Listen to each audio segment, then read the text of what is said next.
So a lot of times people wait for that crisis or the diagnosis or the betrayal to go, oh my God, I got to really change because I'm really unhappy. If you're struggling with negative emotions, sadness, depression, a lack of motivation, or whatever it is for you, there is a way out. A way to feel better and let go of these negative feelings.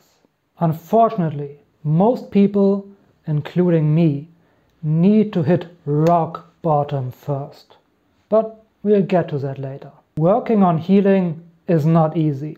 In fact, it might be one of the hardest things to ever do. And it's much easier to not put in any effort and stay stuck. This clip from Joe Dispenza illustrates that quite well. You say to the person, why are you so bitter? Why are you so sad? Why are you so unhappy? They'll say, I am this way because of this event that happened to me 10 years ago. Which what they're really saying is, after that event, I changed and I have not been able to change since this event. Well, the research on memory says that if you ask that person that story of the actual account, 50% of that story is no longer the truth. In other words, they're embellishing the story so they can excuse themselves. They're making it worse. They're making the conditions worse. They're telling the story and they're embellishing it to some degree to excuse themselves from changing. This is not to invalidate your negative experiences, but it shows quite well how much we work against healing, against changing really, consciously or subconsciously. This can have multiple reasons. One is, for example, that working on healing and changing is a lot of energy investment, and our brain, subconsciously, always tries to conserve energy as much as possible. Another one is that it's very hard to work on yourself, to heal, to be honest with yourself, really get to the bottom of things and work on letting them go. It's much easier to stay miserable, as crazy as that sounds. But I see it almost every day. I have seen it in many of my clients and I have seen it in myself. In order to finally work on healing and changing, I had to hit rock bottom first.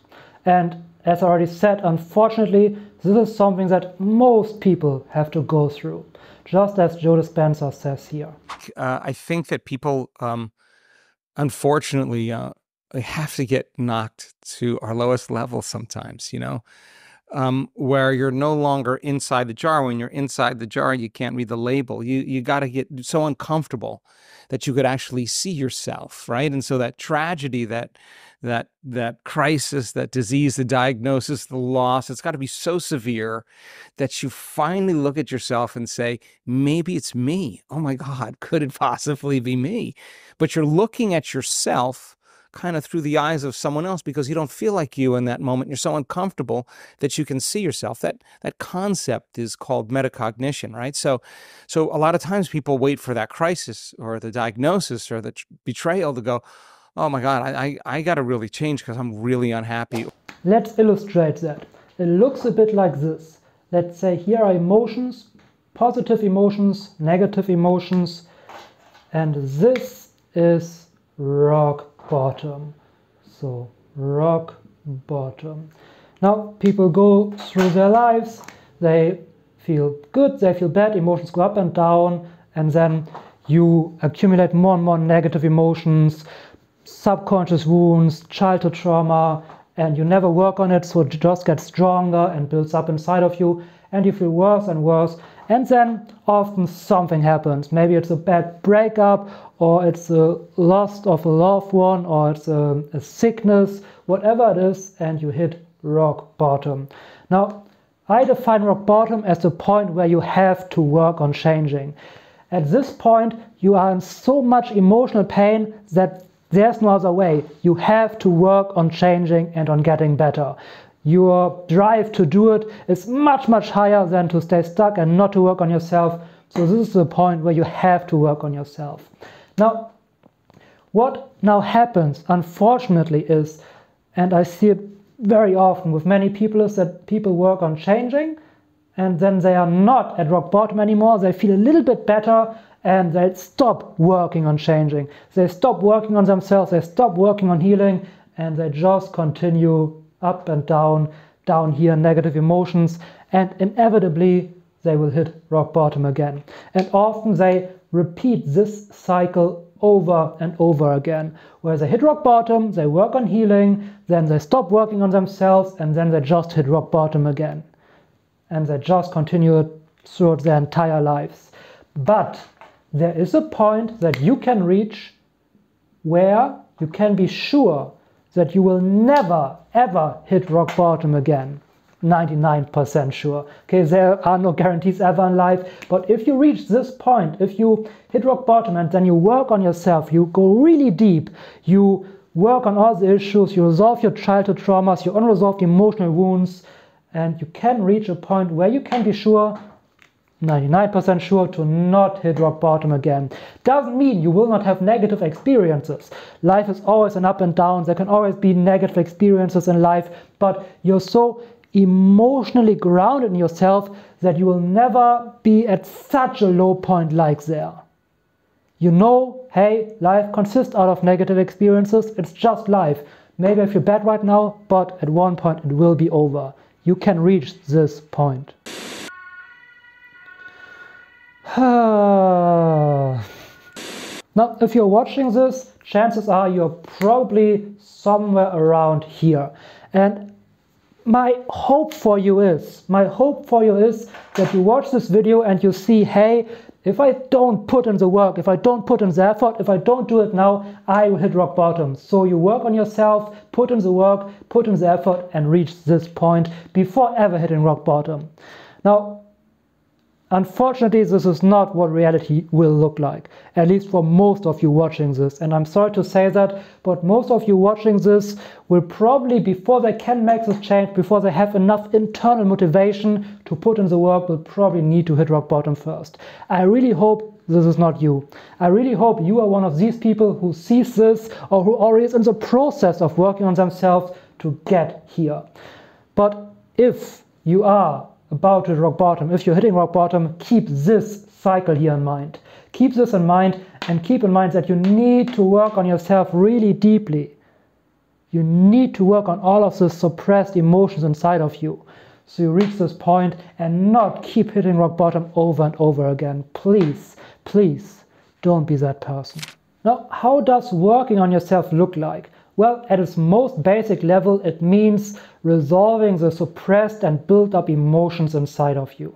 When you had negative experiences in your past, situations that still bring up pain, sadness, anxiety, or any other negative emotions, this is exactly where you want to go to. This is exactly what you want to work on. Now, the situation by itself isn't the issue, but the suppressed emotion is.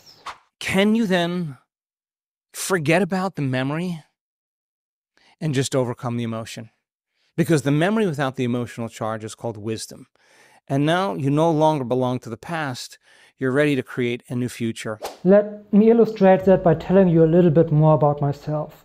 So from the ages roughly around 13 to 25, I absolutely hated myself.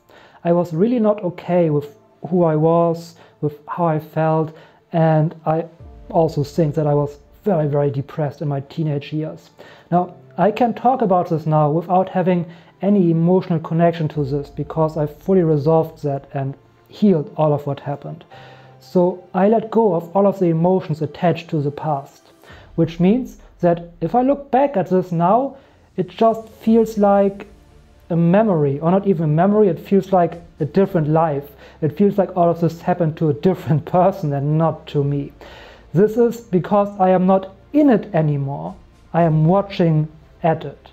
And this is what will happen when you resolve the emotional charge attached to negative past situations and experiences. You will be disconnected from it and not in it anymore. And this is why I can look at it as a memory, and I can talk about my self-hatred and about my struggles for all of these years, and I have no emotional connection. And honestly, it feels a little bit weird talking about it because I feel so distant from it. Now, of course, it still happened to me. Right? The situations, the negative experiences still happened, but they don't negatively, emotionally impact me anymore. If anything, they positively emotionally impact me because I have grown a lot just because of all of that. And that's what true healing looks like. But how do you do that? How do you resolve the emotions behind these memories or situations? Well, I think you probably know the answer, but you don't want to admit it to yourself because it's hard and painful. But let's listen to Joe Dispenza here. Yeah, you got to sit with yourself. You got to take your device and set it in the other room. You got to shut it off and feel without that thing. And you got to think for yourself. And I think that kind of art of contemplation has been lost, because I think that process of self-reflection kind of is a building process neurologically in our brains. And so to we joke all the time with people who go through a week-long event. I say to them, when's the last time you sat with you this long till you finally like you? You sit with yourself long enough, those feelings are going to come up. They will come up because you have nothing to do. You have nothing to do. Your inner world and how you're thinking and how you're feeling is going to become very obvious to you. Yes, you need to just sit with yourself and let your negative emotions come up. Emotions and feelings can only be resolved by feeling them. Otherwise, they stay stuck inside of you forever, and they just keep building up and making you feel horrible. They get worse and worse over time. Nothing is more toxic than suppressed emotions. And how resolving and feeling these feelings can look like for you is if you have any conscious memories of any situations or experiences where you still have negative feelings attached to sadness, depression, anxiety, pain, fear, whatever it is, consciously go there. Bring the situation to your mind again and walk through it, and just sit with all the emotions that come up. Don't try to push them away, don't judge them, don't analyze them, don't judge yourself for having these emotions. Just bring them up and be there with them and just feel them. And you do that over and over and over again until all the emotions are felt and resolved. The only important thing here are the feelings. Focus on them and feel them. Embrace them until they are gone. At the end of this video, I will link you a meditation that also my clients use to help you feel through these feelings. In this meditation, I help you to bring up all the negative suppressed emotions inside of you and then resolve them in the process in a very directed way. And that's basically also what Joe Dispenza does, as he says in this next clip. He brings people to the point where the negative emotions are and then walks them through it. What happens in this immersive experience when we do our week-long events is we take the person right to that point of that emotion where they say, I gotta go, this is too uncomfortable. And we don't want them to white knuckle it there. We give them something to do. And if they practice that formula and they keep lowering the volume to that emotion, sooner or later the body becomes liberated. And that's basically what I do with my clients as well. Now, sometimes, or unfortunately most of the time, you don't have a conscious memory of the actual issue anymore, because most subconscious wounds and traumas come from earliest childhood, and you don't have a conscious memory of something that happened when you were 2 anymore. But your subconscious always knows what the issue is. Because if your subconscious mind wouldn't know, it wouldn't be an issue. And I help my clients to go exactly into this subconscious memory, right? Activating the subconscious and going back to the memory when they were 1, 2, 3 years old or whatever it is. And then we basically do the exact same thing. We are walking through the memory and feeling through all the feelings until they are resolved. And if you do it like this, work with your subconscious like this, change can happen really, really fast. And just to illustrate that, a few testimonials here.